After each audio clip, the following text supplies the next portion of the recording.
Good evening, and thank you so much for joining us. My name is Jacqueline Sawyer, and I'm the Vice President of Education and Engagement here at the Building Museum.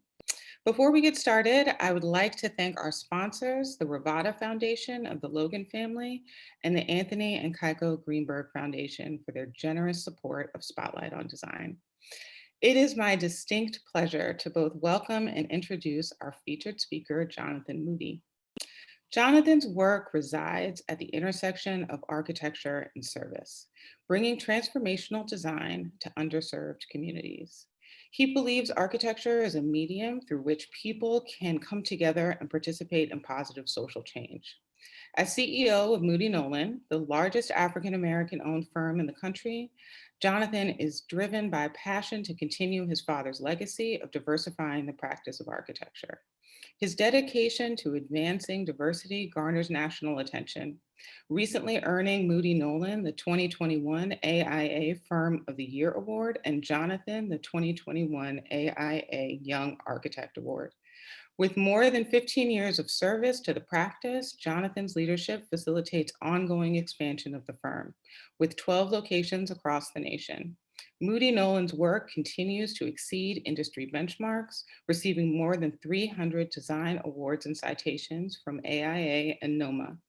Passionate about serving his community, Jonathan is also works tirelessly to advance educational opportunities for students of color and serves as a vocal ally for communities in need.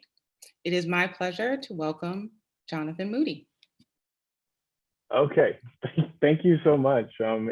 It's great to be here, and I know even though as we're getting close to March, whatever "be here" means is exciting. But I mean, I'm really thankful for everybody who's able to join, and I do want to acknowledge. Thanks for the warm introduction. I do want to acknowledge that we are all processing a lot, and I think even over the course of the last 2 years, it's been a lot for us to all deal with. But even in light of the news in the last couple of days of things happening around the world, I don't know that I have any answer, or that I'm not trying to offer any answer, or even the acknowledgement of that, probably, buildings may not be what's on everybody's mind right now, but we do want to just acknowledge that it's on everybody's mind. And please, related that you want to bring up, it's on everybody's mind. We're all dealing with a lot right now. So I will share my screen now. And really, I know that I represent so much, and I just have the privilege of speaking on behalf of so many amazing people who work for us now, who sacrificed and tirelessly for us to even be in the position that we are. And all of the faces that you see here represent so many different people, but they represent so many more different voices, communities, roles, that so broad for all the people that we serve. We do have the great fortune of being acknowledged as the 2021 Firm Award winner, and it really represents what I would say is a lifetime of achievement for so many people, and really an exciting moment for us and for the profession. So what you'll hear from me a little bit tonight is you may get interrupted, just full disclosure, by a 9-year-old or 6-year-old, and we'll deal with it as it comes. But I really do feel that a lot of my role, position in the profession is bridging between generations. And so, all of the people who've come before, but really, with an eye ahead towards what it means for future generations. So it's a slightly different approach that you'll hear tonight. I kind of have a series of children's books that you hear about that I share with my kids and family, and I've gotten from various sources that begin to help frame some of the discussion about projects. So this one is, from actually a writer here in Columbus, Ohio, and it is Black History Month. So he released this book this month called Sing Aretha Sing, and it really highlights the song that she sung throughout her career. The most famous about RESPCT and the Civil Rights Movement. I read it with my kids, and yeah, it's a great book that speaks to what was called a voice or a song during the Civil Rights Movement, at different levels for kids. And so for us, this is a quote from my father about what architecture means for us. It's a platform to do and talk about so many other things that are challenges in and around our society, or that, you know, architecture has the ability to help us with. So actually March or April of this year will be our 40th year anniversary. So the firm was started as Moody and Associates in 1982. And that image on the left is my father and Howard Nolan. And so we laugh about that picture from time to time because, you know, that was one of those, you know, highly sophisticated, we need to show how technologically advanced we are moments, because that was the AutoCAD machine way back when. But I've always felt honored to have my father as an example to follow, that I know a lot of others, you know, didn't have. Most people hadn't had the honor of, you know, ability to meet a Black architect. I heard from one of our staff members today that they said they didn't meet another Black architect until they were in grad school. But the firm was founded, you know, 40 years ago. You know, that was our first location there on Champion Avenue in Columbus, Ohio, in the middle, with some of, you know, our former partners and current partners and even partners that have retired. And then our first project was over on the far right with New Life Apostolic Church, actually right across the street from where the old Architects Basketball League in Columbus, Ohio used to play on Mock Road. And so one of the unique parts of my childhood, I remember all these strange vacations where, you know, we'd almost get into accidents because we're pulling off to the side of the road trying to see a building or take a picture of something. But I remember going to Chicago in '92, and I remember wanting to really see Batman Returns, but you know, it was that the AIA conference, you know, that will be coming back to Chicago this year, that my father was recognized as the '92 Whitney Young winner. And as I said, it's always been amazing to have him as an example to follow, but I didn't know a whole lot about it, but I knew I could feel that it was an important thing. I had done this drawing on the right that said, hey, he's going to get an award for architecture, and that's all I knew. And since then, it's really been, you know, quite an amazing journey of breakthroughs, of constantly proving over and over again what was possible, constantly surprising ourselves and others. You know, so that was our second office there on the left, and our current building on the top right corner there on the right. And you know, the evolution, you know, we've been fortunate to win, you know, a number of different awards. But really a lot of, you know, what the practice was built on was, you know, some simple ideas about, you know, what I always gravitate towards number 6, which is a culture that says that there's just a right way to treat people no matter who they are or where they come from.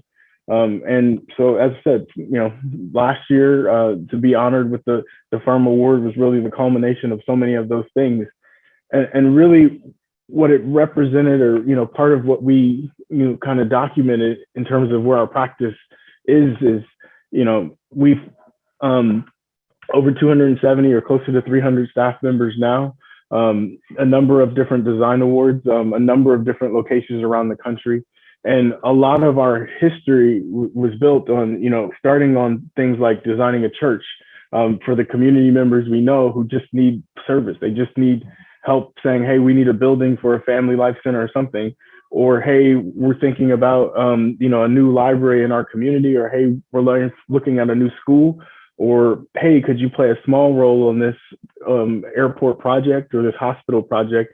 And just continuing to challenge ourselves and ask questions of what's possible, of, hey, how many libraries before you call yourself a library expert? And the breakthroughs really were around, you know, say if you take something like aviation, you know, how long, you know, do you work as a support member on or an associate on an aviation project before you've learned enough to call yourself an expert and build it into your own practice? So we've really built, you know, a diverse practice in all means in terms of the different types of work we do, the type of people that comprise our staff. But really a lot of it was really constant dialogue and challenging about what was possible and really what needs were.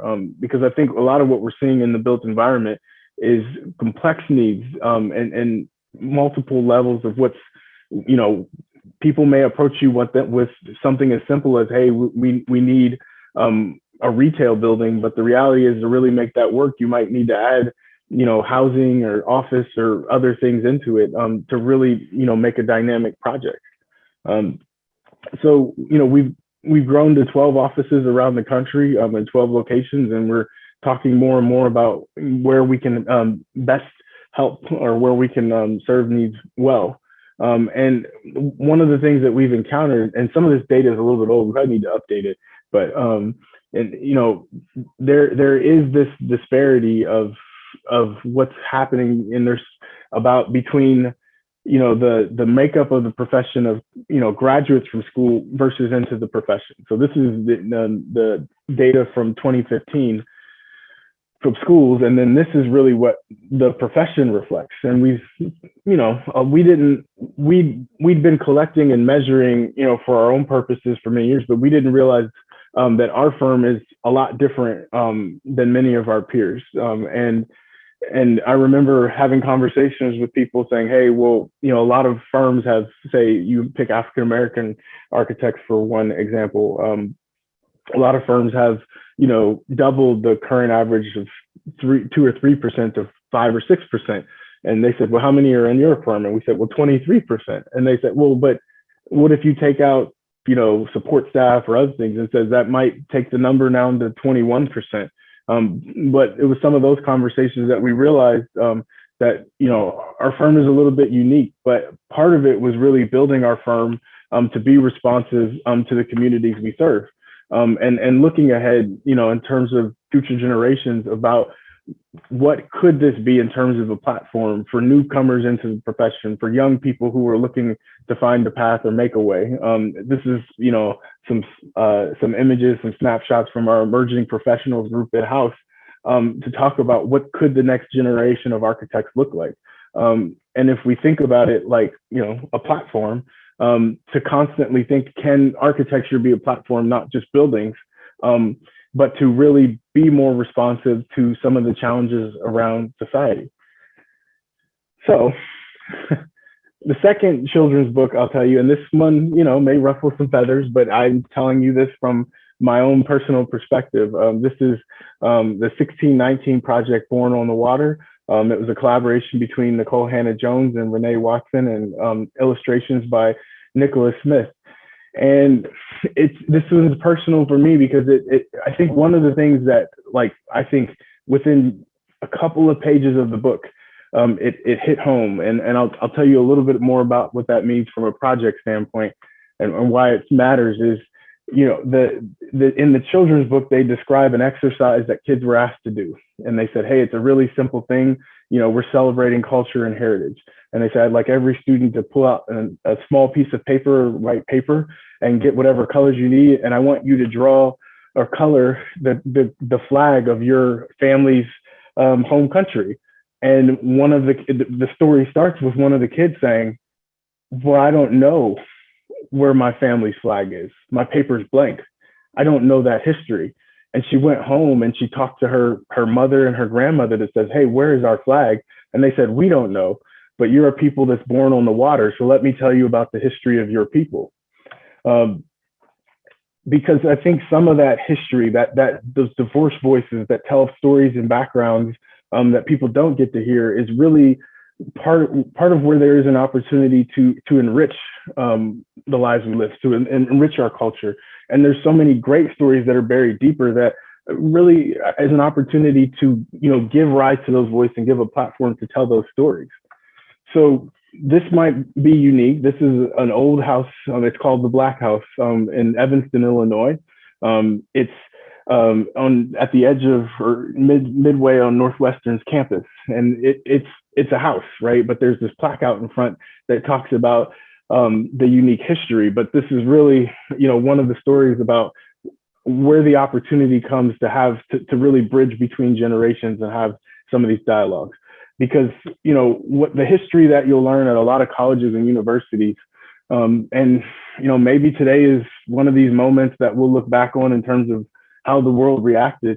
But in the 60s, most colleges had some kind of an uprising on campus. So this is images from 1960s, the takeover at Northwestern, where they took over the bursar's office, and the students demanded that the school respond to, hey, we don't have an African American studies program, we don't have a curriculum that's representative of the Black students on campus, and we want a space for it.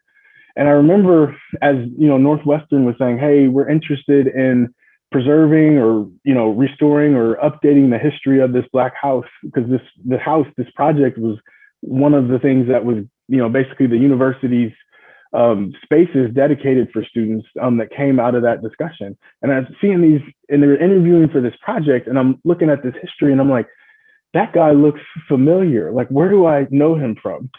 And for me, it was that personal connection of like, that's Dr. Turner. And my personal background is, so I studied architecture, but I minored in Africana studies. And the professor who leads the Africana studies program at Cornell is Dr. Turner. And little did I know that, as I know the Willard Straight takeover at Cornell, where we got our Africana studies program out of it, that Dr. Turner leads now.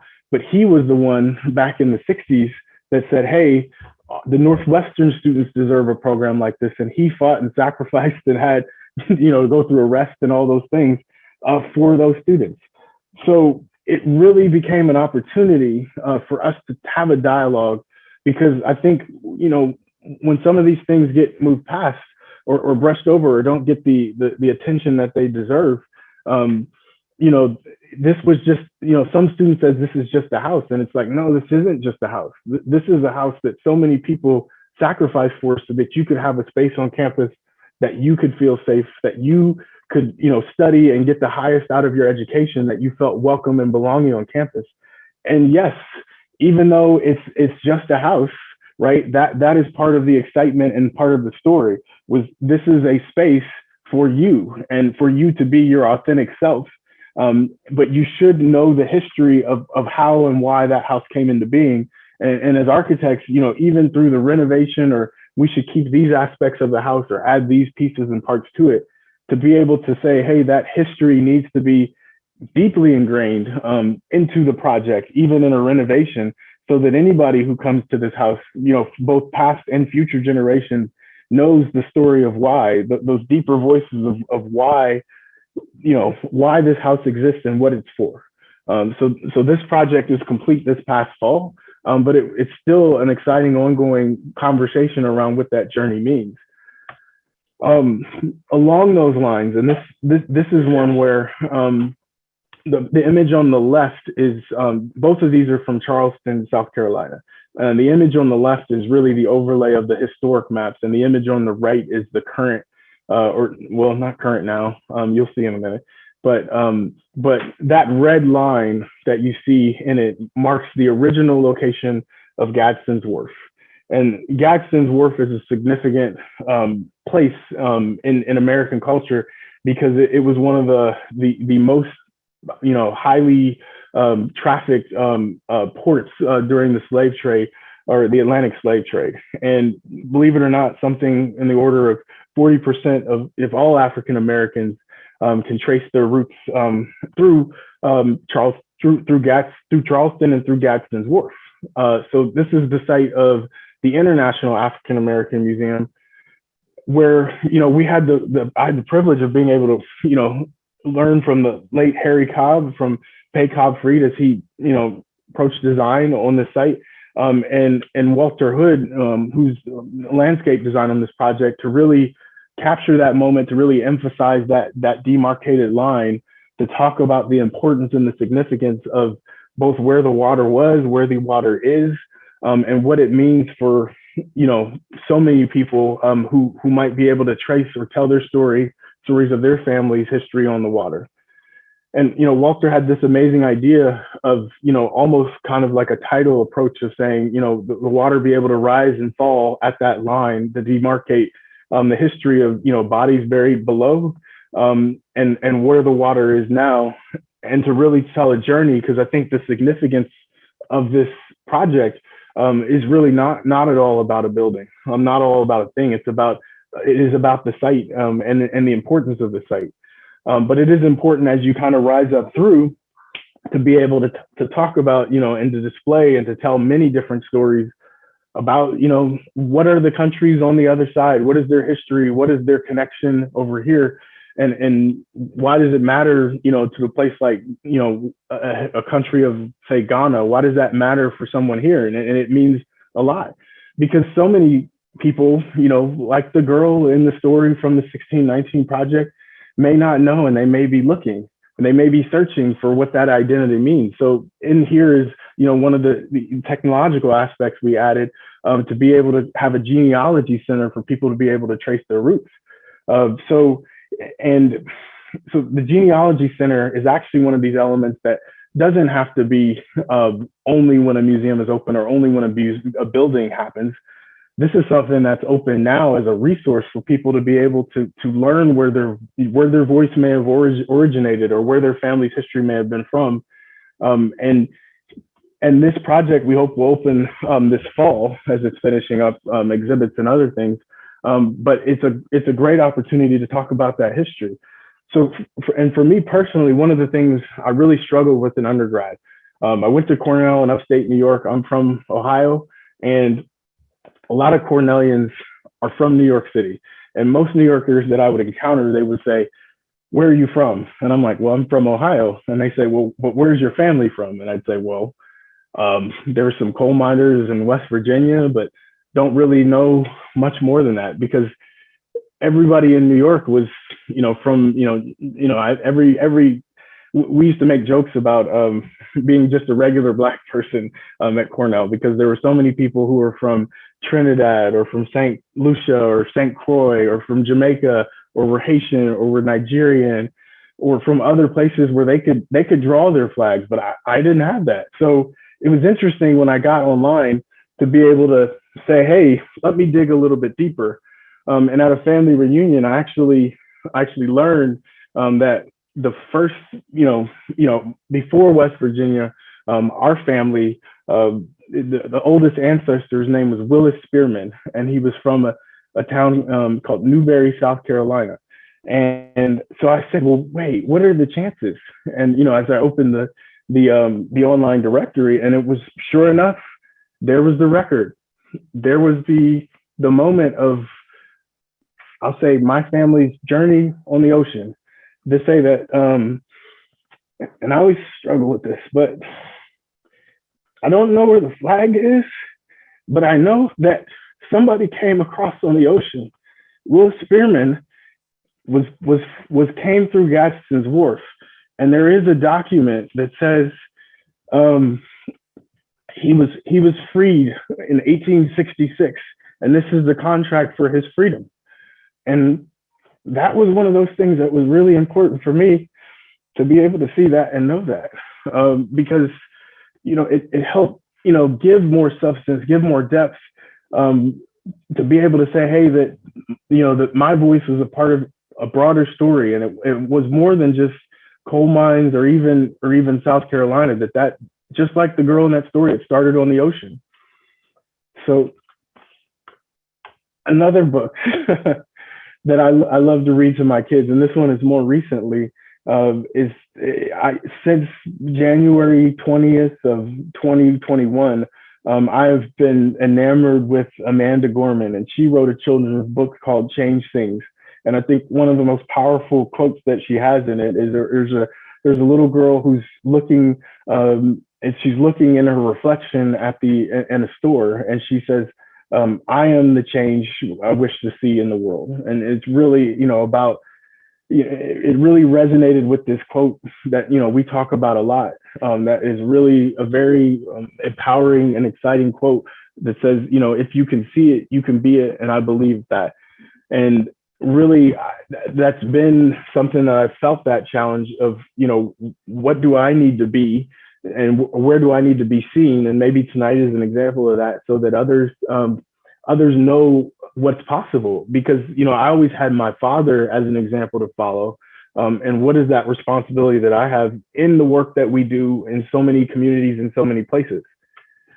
So, one of the projects we worked on here in Columbus, Ohio, is really about, some of those broader neighborhood stories about transformation. So, this is Poindexter Village, which was one of the first housing developments in in the country. But the challenge was there was no way to preserve some of the buildings. So what were the things that we can talk about in terms of the future of the neighborhood, the future of the community, that would respect that history, but look toward a new vision of what the future could be. So it was a complete transformation. You see the image on the left is kind of the scope of the site, but really it was looking at how could our work be a continuation of community dialogue. We did keep 2 of the original buildings that are here in the core, but the rest all had to be rethought in terms of what does housing mean in these times in this community, and what was really possible in an overall standpoint. So there's a senior housing building. There's so many different housing types and typologies, whether they be townhomes or walk-ups or apartment buildings, but there's I think around 700 units of affordable housing with mixed income in it.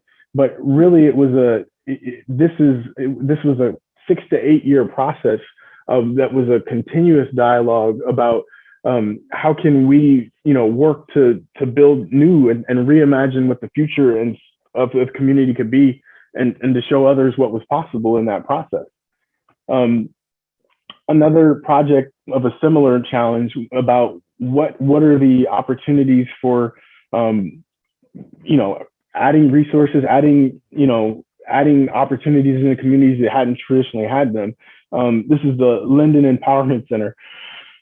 Excuse me. And this was an older park in what is an overlooked neighborhood in Columbus, Ohio. It is strange in that it is a unique neighborhood in that there's a lot of questions about density here. But what we knew from the start was, exactly what the name said.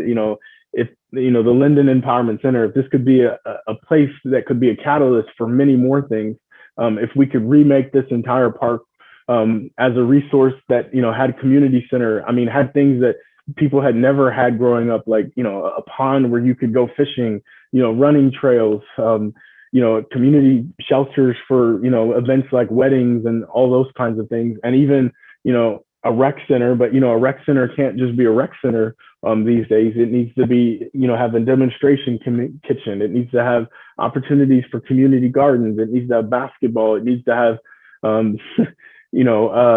music studios, all those things. But really, it was a broader conversation in the beginning of a dialogue of what are the first steps, because there's a complete overlay in this neighborhood. But what are the first and most important steps for people to see the changes that are coming in their neighborhood? So this project is complete now, and it's open. I think I think this is a little bit before some of the park was finished.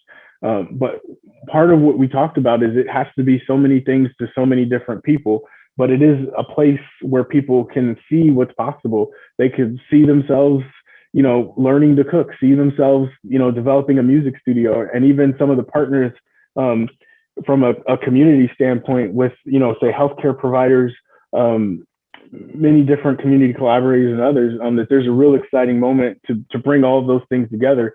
But more than anything, I think one of the things we heard in our engagement sessions was we needed to see it done, because there's been so much conversation about what could happen, so many plans and so many other initiatives, but people were starting to say, hey, they're just going to talk and nothing's ever going to happen. So we were excited to be able to deliver on this promise this past summer, I believe, and to create a facility that had, all of those resources and amenities in and throughout, like the demonstration kitchen, like community fitness space, and like those, a splash ground and playground, and community gardens that opened out from the demonstration kitchen where you could have public cooking classes.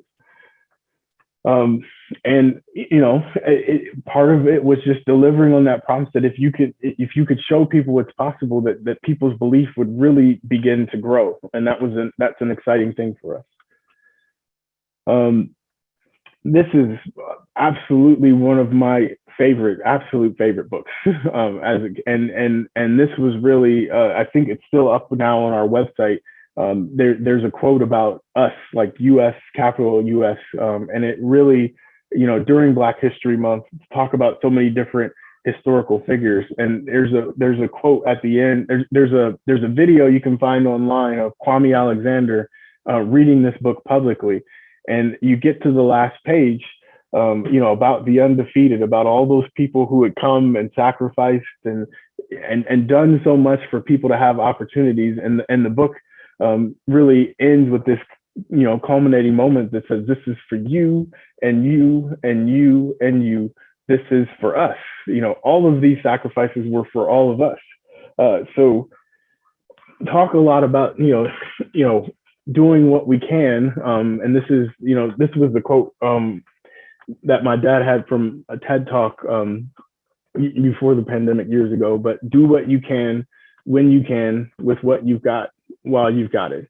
And so much of that was, there were so many different challenges around health, around uncertainty, around other things. And we had a lot of questions about what could we do and what should we do? And it's like, well, we know we need to do everything we can. There are broader conversations about community health and wellness, but we know we've got, to do a lot of different things.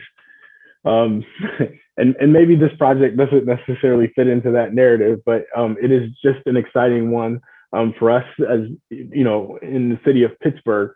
This is the first time we'd ever, the first one we've seen of, we built a lot of rec centers that are 1, 2, maybe 3 stories, but never had we done an 8, 9, 10, 11 story rec center built into a hillside. And to have dialogues, because Columbus is a very flat city, but Pittsburgh is so much elevation, and students go from so many different heights and places, but there's really great opportunities for views and connections. But how do we, leverage, the building section to make some of these connections and really create, some of these moments of respite or rest where you can kind of look back out over the city or look back out over the campus.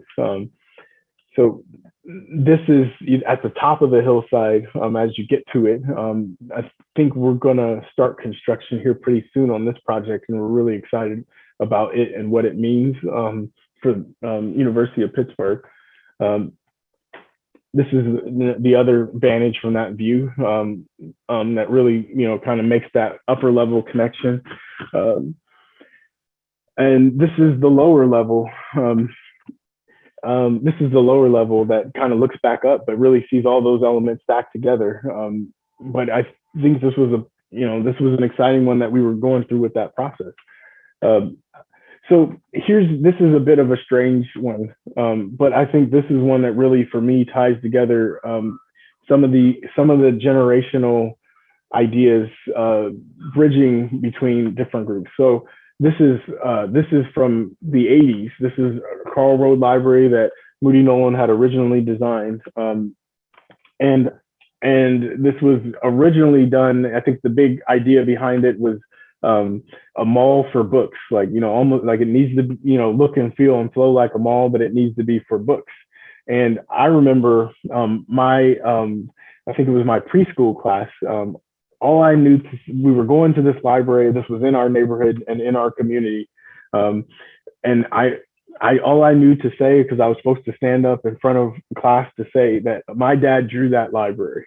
But we had the fortune to come back years later, as it was, conversation about, hey, it's time. It's, that library's, 30 years old, and we want to rethink some of the ideas. So we were hired to do the new branch, the new Karl Road Library. And it was a really exciting and thrilling moment to talk about old and new, and really be a hallmark for to show generations of what could be done in a community.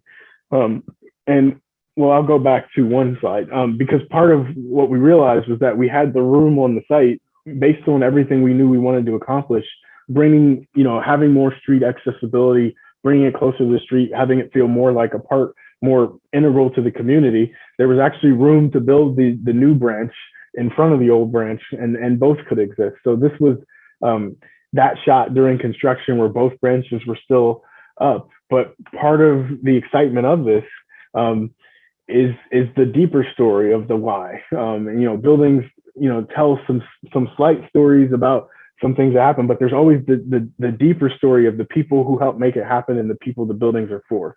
So this was a great shot that we thought was really exciting to talk about, where you had the new building being completed, the old building still there from the 1980s. And actually, my father and Steve Glass were the original architects on the project. And between me and Kyle Glass, Steve's son, and Lisa Merkert there, and my brother, actually, who was a civil engineer on this project, to tell the story between generations of old and new. And this was really, where we could talk about, hey, this is a new generation doing things for future generations to come. So I always love, the ribbon cuttings for library projects, because they become the reminder that, all of the work we do, all of the things we touch, yes, they're buildings, yes, they can feel like objects, but they're places that bring people together. And even during all of the things we've been enduring with an endemic, and you see all the people with masks on, there was still so much excitement to talk about what this place could be in terms of bringing people together. And to be able to come back and say, hey, this was the library I grew up with. This was the library that my dad designed for our community, and I could come and tell the story about what it means for the next generation was a true honor, a true celebration, a true, real exciting thing, to be a part of. Even with, just some of the early renderings or early photography from opening day, there were this many people there in as spaced out as we could get on the opening. And I still have quite a passion for snow renderings or snow photography. And this one, that we hope to have some more photography of soon, but we're excited that it's open. And even recently it's been reopened on Sundays because, things seem to be improving.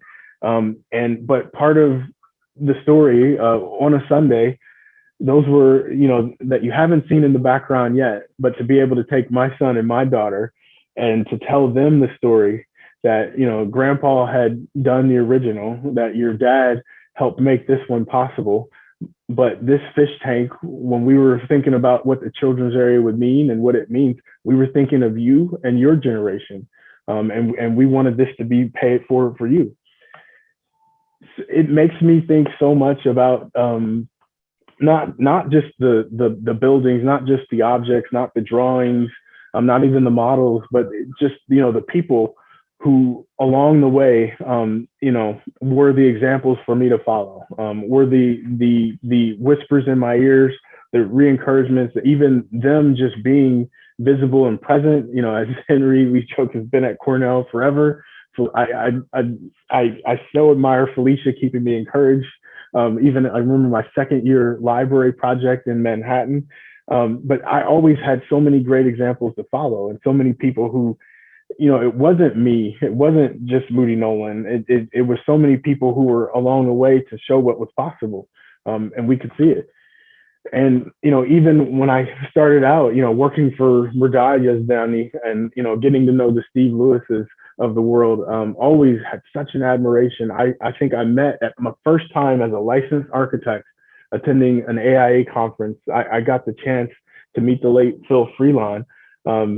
And there's so many great people doing so many great things. And this really is an exciting time to kind of reflect back on how many people are, doing so many exciting things. Even, in the DC area, if you look at a Kathy Prigmore or a Kathy Dixon, in terms of their contributions to the profession, it is an exciting time to talk about the future and talk about all the people who've sacrificed and worked so hard to make it possible for me to be able to be in position to, submit on a Young Architect Award.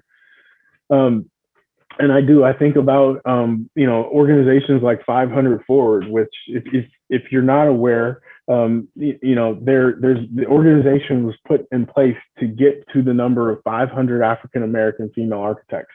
And you would say, 500 in, Northeast US or 500 in the Western US, or what is that 500 number? And it's like, no, that 500 number is ever. And this is, this is an exciting moment because I believe last year they passed the 500 mark, and they're now, planning a path forward for what the future, celebrating the achievement of getting 500. And I was so proud and honored to know that there's Cornell faces on this slide, and there's a few Moody Nolan faces, and even some others. I'd like to tell Gabrielle the story that embarrasses her. She gave me my first job offer out of school, but I know so many people did so much. They did what they could, right, to help pave the way for so many things that are possible now. So part of that story, of what we were hoping to, what was really driving it was, my dad asked the question pretty hard and pretty directly about what were tangible ways, not just, hey, somebody wants you to say this or do that, but what are the tangible things we can do as a profession? And his challenge for us as a firm, what are the tangible things that we can say, hey, we're giving back in this way? And so in 2017, he put us out on this mission and on this path. He says, some of the things we've done in the past we're not doing anymore in terms of how we give back in tangible ways. We're going to build a house and we're going to give it away. And we don't know how we're going to do it. We don't know where all the money's going to come from, but we're going to figure out a way. We're going to figure it out along the way. And, his challenge to us was, both as a firm, but even broader, was to say, hey, there's this broader, tangible, real threat. I mean, you have to use the word threat these days, that is around affordable housing, and said, no, this one house won't address the entirety of that problem, but it's just a drop in the ocean. But he always says the drop in the ocean can create waves, and maybe if we can do this one house for one family, maybe it might help to inspire others, and maybe together collectively, we can do a lot more to address the problem that's coming. And so it didn't start necessarily with everybody. I mean, it didn't start with hey, we've got this all figured out. But what we did see along the way was, hey, can you help sketch this out? Can you help, volunteer some time to do this? It's a civil engineer. Could you help us with it's only a 750 square foot house. Could you help us with some quick site ideas? Landscape architect says, yeah, we could do that. Mechanical engineer says, oh, well, we could throw something together pretty quickly for a small house. And then it started resonating with clients, saying, hey, we could donate some siding. Construction partner said, hey, I've got some guys that are free for a few days that could do a foundation. Another contractor says, hey, I've got some guys that can drop by and do some framing. We were doing a corporate office building for a roofing company. They said we could donate all the roofing materials. And it began to be that resonation, the resonant frequency of waves created from a few drops. And then as we were getting toward the end, it really escalated into, an effort from staff and so many different people saying, hey, I can come in and I can help paint, or, I can help find some furniture, or I can help install Wi-Fi connections or other things, all these little things that each person can do, they begin to go a long way. And then, there was the, hey, we can give it away, and it is anonymous. We don't want people to know because it was, it's a drop. And then even the further example of staff saying, hey, can we ask the family, which we didn't pick, about what are some of her needs beyond just, some of the simple things, what are some of the details? And she's, oh, we could buy some toys, or we could buy some bedding, or we could, have the fridge filled with food when she arrived. And again, it's little things each day that make, big waves. So I've learned over time not to overestimate, the speed at which you can do these things, but I think it's more important that they get done. So we have, worked through some challenges and budgets and other things, because Nashville is a different market than Columbus, but to build something similar there. But we have started, the work is underway in Nashville, and our hope is, each office, we have 12 cities, but each city that we can have this dialogue about what a project like this could mean and what it can do for a family. But for me, it really becomes, another tool in the conversation around, what are future generations? What do we want our social impact to be? What are the things that are beyond just buildings that really represent what we value? And how do we get those people and their interests to come into the community and into our practice and into our work?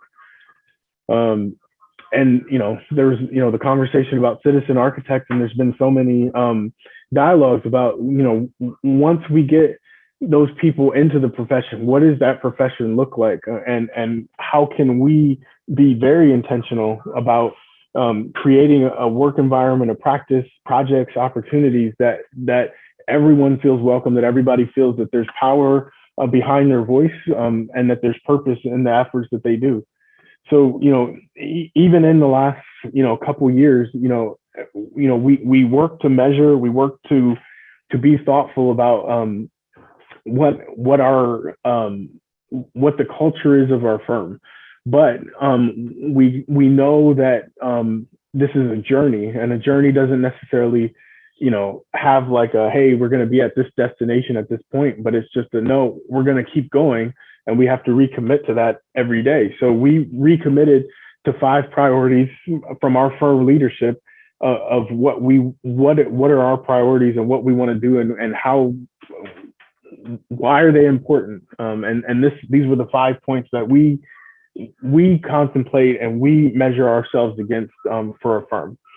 And we started over the summer of 2020, we started an internal series, just conversations that we called Walking the Talk. And it was an opportunity for us to get engaged directly with our staff about how are they feeling about some of these things, and what is the culture around our projects, around our communities, and around our firm that we're creating.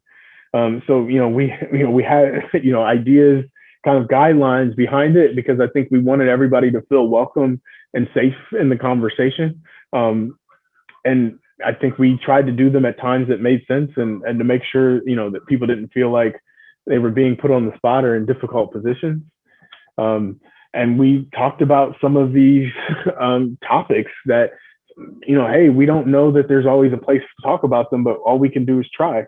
So this is still an ongoing thing. It's evolved a little bit, but it's part of our journey to constantly ask ourselves and question, what can we do, and are we living up to some of the values that we say we want to uphold? So the last kids book that I'll tell you is one that I think it was also released last year, but this one is a little different than the others that you've seen. This is a kid's book about architecture, and about what are those future generations that we're bridging to, and what is going to inspire them, and how can we say, hey, if you're a kid and you're interested in architecture, what does it mean for Moody Nolan, and what does a firm like that mean? So this is the book that's been released now. Actually, I had a trip to an elementary school today where I told them about what it's like to be an architect. I dropped off 28 books for the kids. They flipped through it, and of course, they always ask the zinger questions like, how much money do you make, and how much math did you have to take in school? But this is the book, one of the books that we want to continue to push, to talk about what the future of the profession is, and what does it mean for our industry. And one of the things that I didn't know was going to happen. But I'll give you 2 more examples, and they're both kind of related. And I would still say it's one of the unexpected outcomes of our ability to present, to talk, to have dialogues in so many different forums. This young woman, her name is Generalized Satterwhite. She is a 3rd-year student at Virginia Tech, and she reached out. She got connected because she said, hey, I saw that you're the firm award winner. I had no idea that a firm like Moody Nolan existed, and I just wanted to reach out and ask for advice, to ask for guidance. And I said, I'd love to, I'd be happy to. And we so desperately need you to be successful in the future of what we're trying to create. So I'd be happy to keep you encouraged. I had no idea that you had seen what we were doing, but it's been an exciting ongoing dialogue with her along her journey. What I hope is towards licensure. The other example that I'll give you is I remember giving a presentation at AIA Iowa, and it was the first time I had presented live. I think this was last summer, and I had no idea if anything I was saying was resonating. Maybe similar to tonight, I had no idea if anybody cared about some of the projects and things I was talking about. But I said, "Hey, I'm just going to do it." And this young man, Dowdell Phillips, reached out to me because he said he's in graduate school in Nebraska. He's in one of these, great combination programs. It's a combination of architecture and MBA program at University of Nebraska. And he said he said something similar. He said, "I had no idea that a Moody Nolan existed," but he said, and he said, in a place like Nebraska, he said, I'm always excited and inspired. And he said his goal is to be the 5th licensed Black architect in the state of Nebraska. So I said, "You call me anytime. I'll reach out to you on Zoom." I'm so happy you reached out. I'm so happy to hear that you have a passion and an energy that says you could be the future of the profession. And I want to help you get there. So that's all of my slides. I don't know that I have a whole set of thoughts. I see that there's a few items in the chat and there's a few Q&A items. But with that, I think I'm under my 60 minutes by a bit, but I'll open it up for questions. And should I stop sharing, Paul? Hey, thanks, Jonathan. And hello, everybody. My name is Paul Kilmer. I'm the Director of Public Programs at the National Building Museum, and I'm honored to be fielding the rest of our conversation this evening. Jonathan, wow, such a great presentation. I encourage our audience to please submit your questions to Jonathan via our Q&A button at the bottom of your screen. But I'm going to start off, Jonathan, because perhaps some of our audience didn't know or didn't see the fact that we had asked you a while ago 5 questions that we wanted you to respond to. And one of the questions that really resonated with us and also resonates with tonight's presentation and your sort of personal story was, what do you consider your greatest achievements personally and expressed in your work? And for the audience, I'll just give your response, and I'd love for you to expand on it.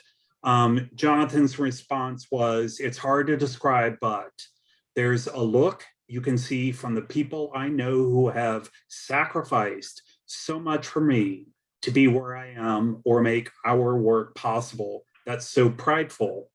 When I see that look from elders, family members, my wife, kids who are off in the background, coworkers, community members, it feels like an achievement." Jonathan, could you expand a little bit more? Although we've seen so much in your presentation tonight, how important that is to you. Yeah. I'll start and I'll just go into it. Like I said, it's hard to explain or describe. But I remember there's a song. It's from a Common album, like I think it was early 2000s. But he has some of these moments on his albums where he lets his dad ramble. Like, he's rap artist, all this stuff, all these songs, but he gets to his end and he lets his dad ramble. I think it's called Finding Forever. But his dad says, one of his quotes was, "Behold old red eyes, beholding old red eyes." And that moment of like, you see kind of all of the things it takes to get to that point where you're old and stressed eyes, but then I'm seeing old and red eyes It's a little bit of that. And I remember, from our church, our church had been, remote forever, but then they did parking lot services. And I remember like, well, we're going to go to a parking lot service. And I remember, I think it was last summer, I got the chance to say, oh, we're going to go back inside. And a woman, she grabbed me by the arm. And, as I'm walking in, and this is like, oh my gosh, like, what is this about?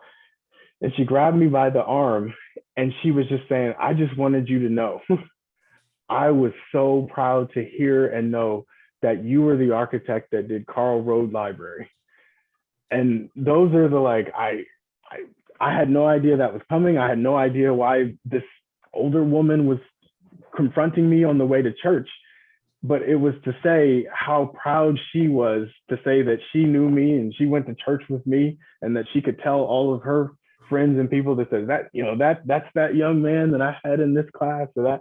And that was like a wow, right? And those moments also happen like today. My dad and I were given a presentation together, and it's not something that he says, right? Or it's not something that like, oh, he says this or does this, but I can see the look on his face when he sees me present. And I know what he had to go through for me to be able to do that. And it feels like a responsibility too, because that's where, you can't see him in the background, but it's like, how does he know that and feel that, the 9-year-old? I just want to acknowledge the question from, or the comment from Amanda, who says, thank you for sharing this evening. I think it's very timely, it's very important, and so I agree with her. We've gotten a comment from Sandra Little, who says, how did Moody Nolan grow a community-focused practice across the country and keep your firm culture at the same time? Yeah, I don't. So I guess there's a little bit of a chicken and egg thing that happens that I don't know which comes first. But at the core of it is always our effort has not been that we were trying to solve something or trying to fix something. It was really just trying to be of service where it was needed, and to build a practice as such. So from a hiring, from a culture standpoint, it was, hey, to be responsive in these ways, we need people who are really good at community-based work or at community-based projects. And I think the thing that still continues to surprise us is you think after 40 years of like, oh, well, in this city they have these challenges, and that's really unique to this city and this to this environment. But then you go to a similar size city and you realize they've got some of the exact same challenges and needs. And so for us, it's been a constant like learning and discovery of like, well, hey, there's a need that we can be responsive to in that community, and there's value in it. So let's just keep going there. I mean, what I would say is, it's a fight, because it is hard, to continue to grow and bring in more people and to say, hey, we're all aligned around one thing. But it's just a constant daily struggle, and I really think that's a part of the conversations that we have to have about it being a journey, and not necessarily a, hey, in 3 years we're going to hit this destination. It's like, well, because I can tell you the firm culture that we have now, we love it and we enjoy it. It's not what it was 5 years ago. Right. And it's going to continue to change going forward. Right. It's an ongoing sort of evolution of sorts. We had a great question from an anonymous person. Any thoughts on how your design practice addresses redlining and gentrification? So, that's obviously complex. I do think about... to interrupt you for a moment, Jonathan, I'm still struggling with the fact that is a question that needs to be asked today. Well, I mean, yes and no, because I understand, I understand why you have that sentiment about us having to ask that question today. But I still, so, here we are, February of 2022. And I go back to a moment there was a book that Melvin Mitchell published 2 years ago. It was Black History Month of 2020. And it was a book about African American architects. And it's just been such a on my mind thing, on my mind book, because of some of his concluding thoughts were really about what needs to happen going forward. And because it's just the reality of some of the practices, some of the things that are challenges and issues have been built up over years and years and years. And there's a reality of saying it could take equally as long, to deconstruct some of the things that have been built up. But I think the challenge or the urgency of now was to challenge practices and professions to say you have to be more than an architect, and the maybe adding a little bit more information behind what more. I'm sorry. To you need to be more than an architect. To you specifically. No, I think it's to the profession. Okay. And I think, in specifically, because this is a book about African American architects, and specifically challenging African American architects to be broader, to be more. And so maybe to give you more information behind the context of that, when you look at the need of building, I think, we're at a point now, we're kind of at an inflection point where more people live in cities than live in other places, like in rural areas. And as much as there are the broad demographics of, say, the US, like, for example, US is, about 40 million African Americans, 13% nationwide, but Columbus, Ohio, right, is 29% African American.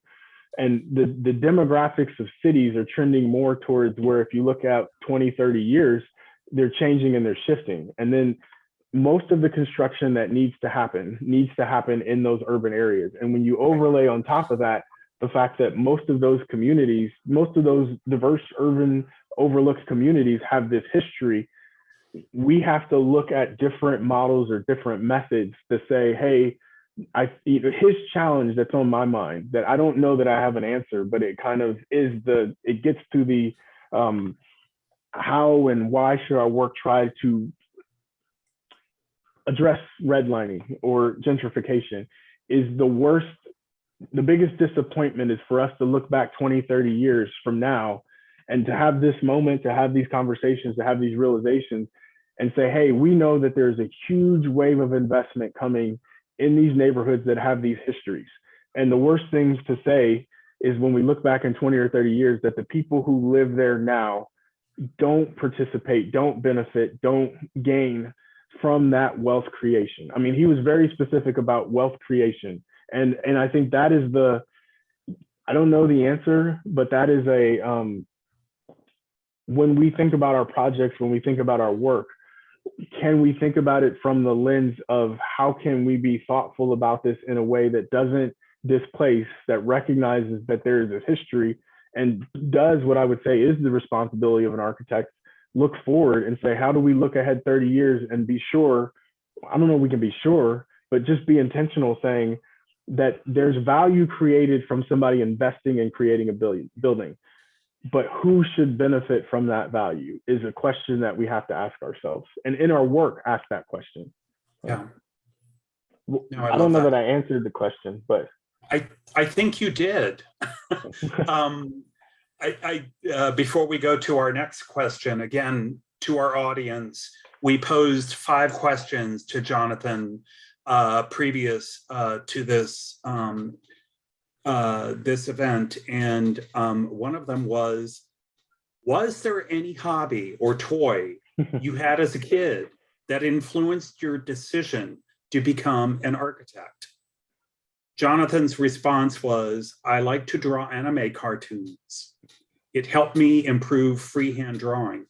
And I'm asking this because I want to get to sort of like your hands-on and physical interaction with like designing.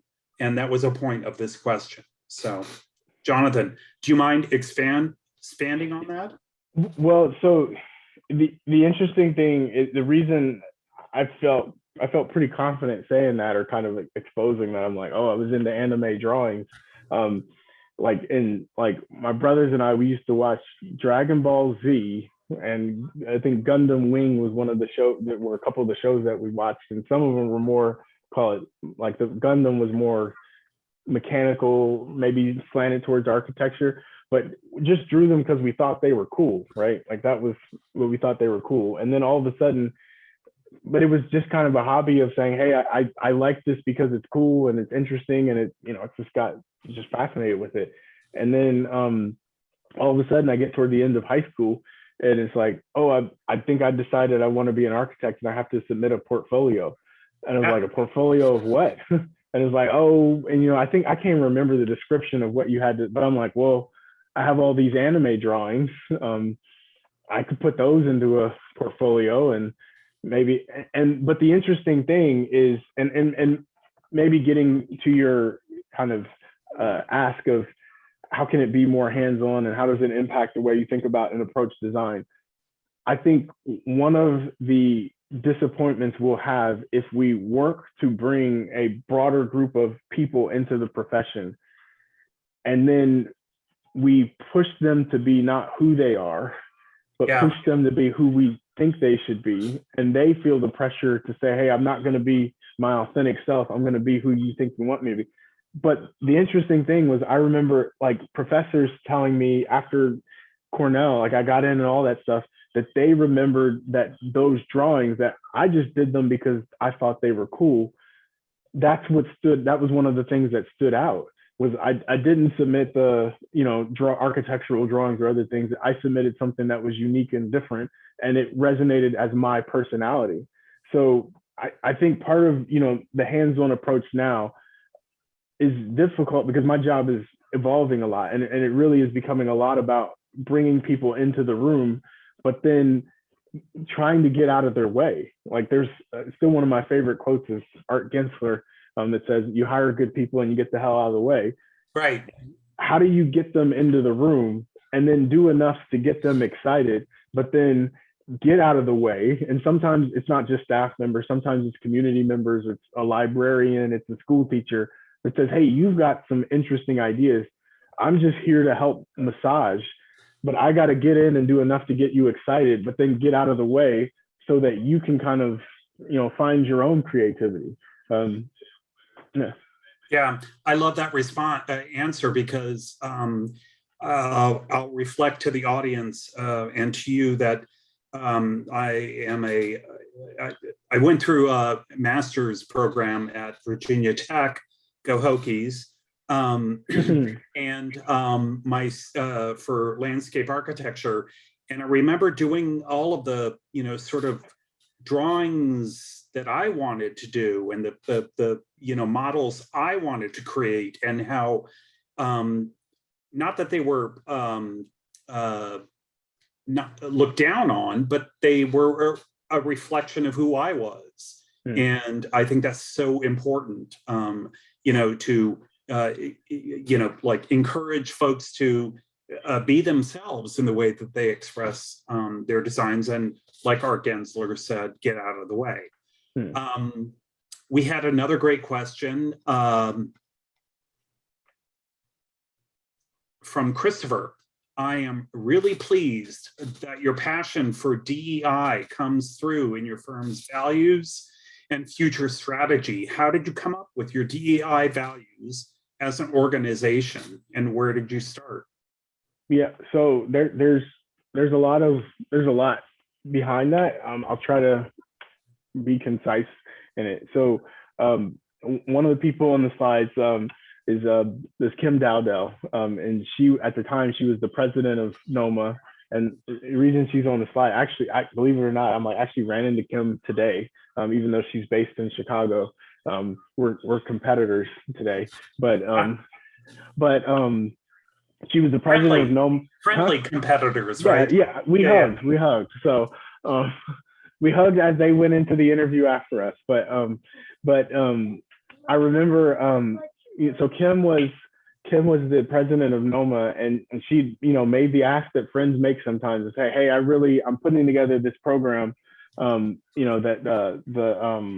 I think the NOMA President's Council, or not President's Council, I need to know the name of it, but basically looking for firm support. So Kim called and I said, yes, I'm happy to support. And then, that was, call it early 2020.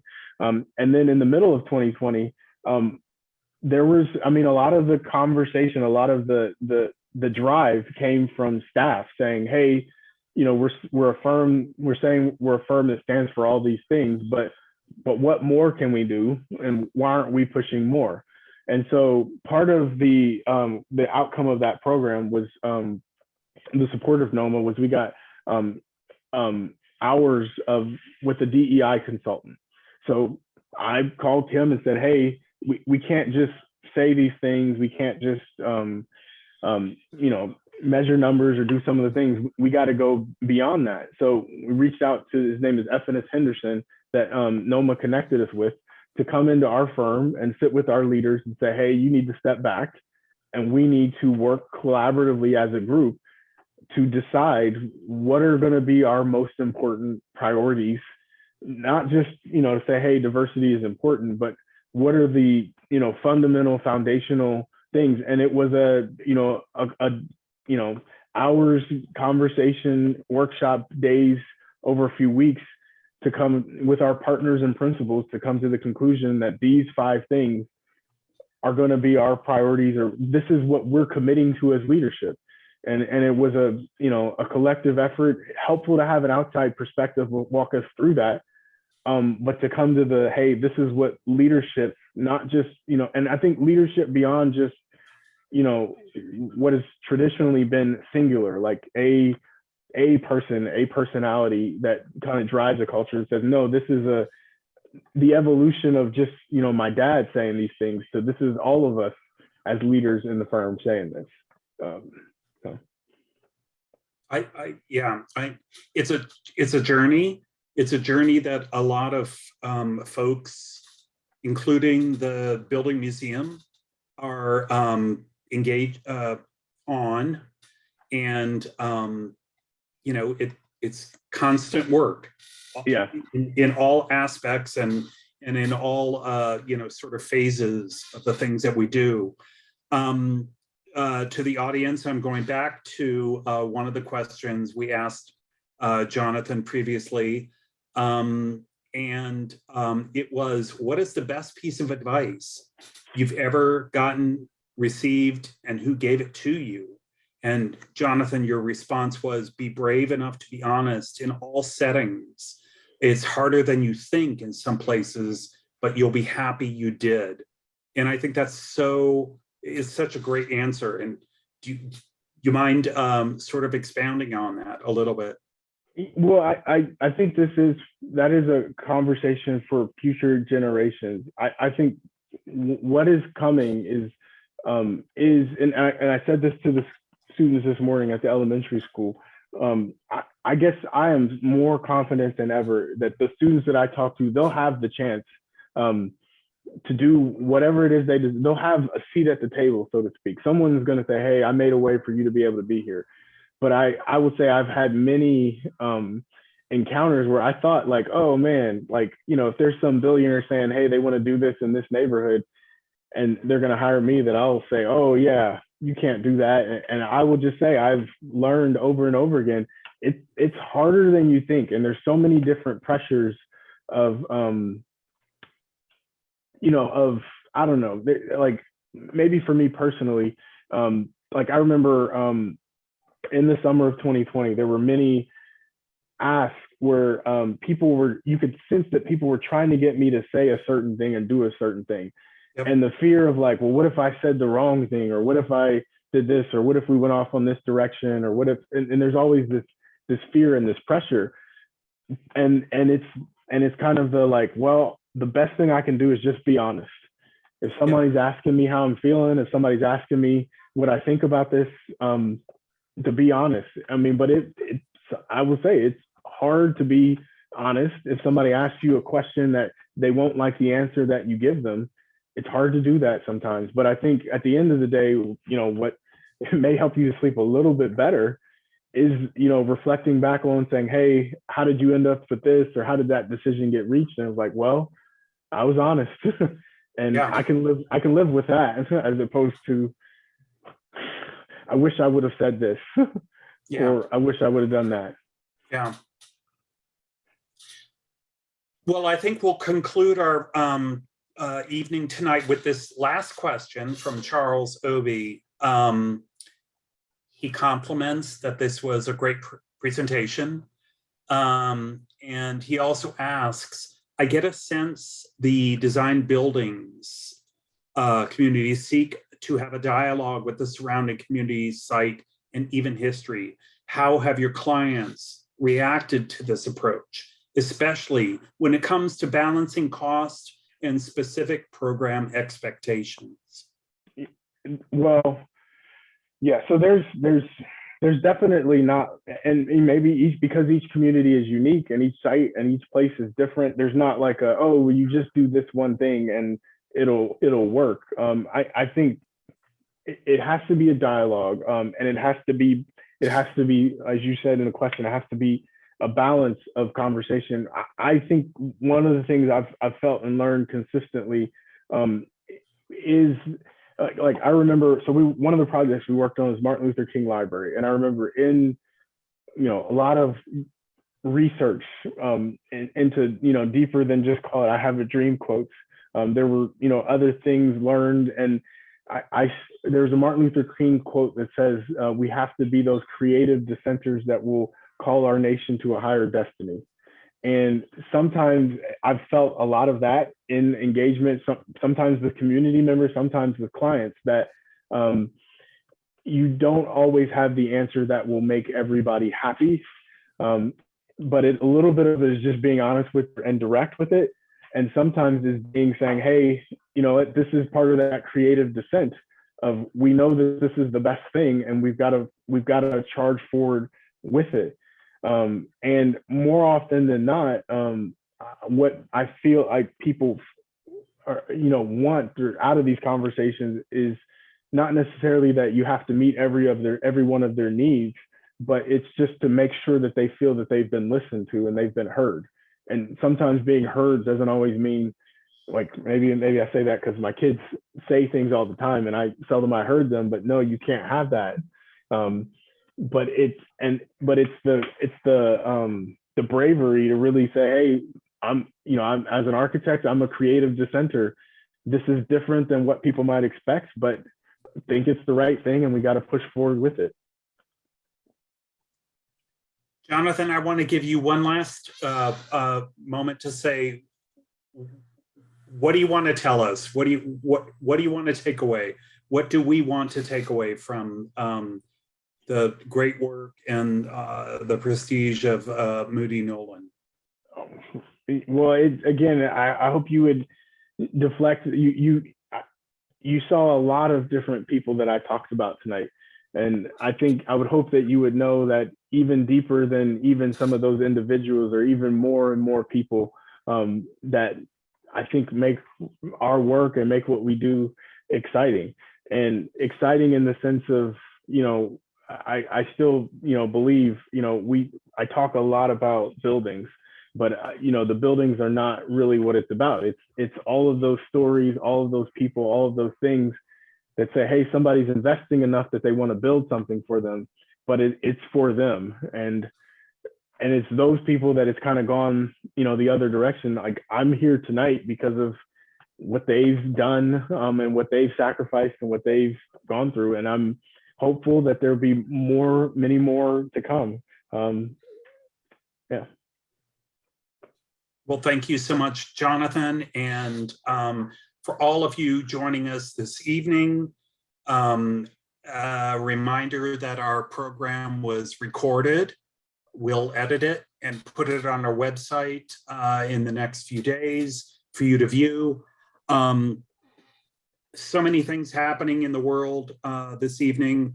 And I'm so glad that we got to focus on community and togetherness as opposed to strife and aggression. And so, Jonathan, I'm very grateful for your participation. Congratulations to your firm. And again, thank you all for joining us. Have a great night.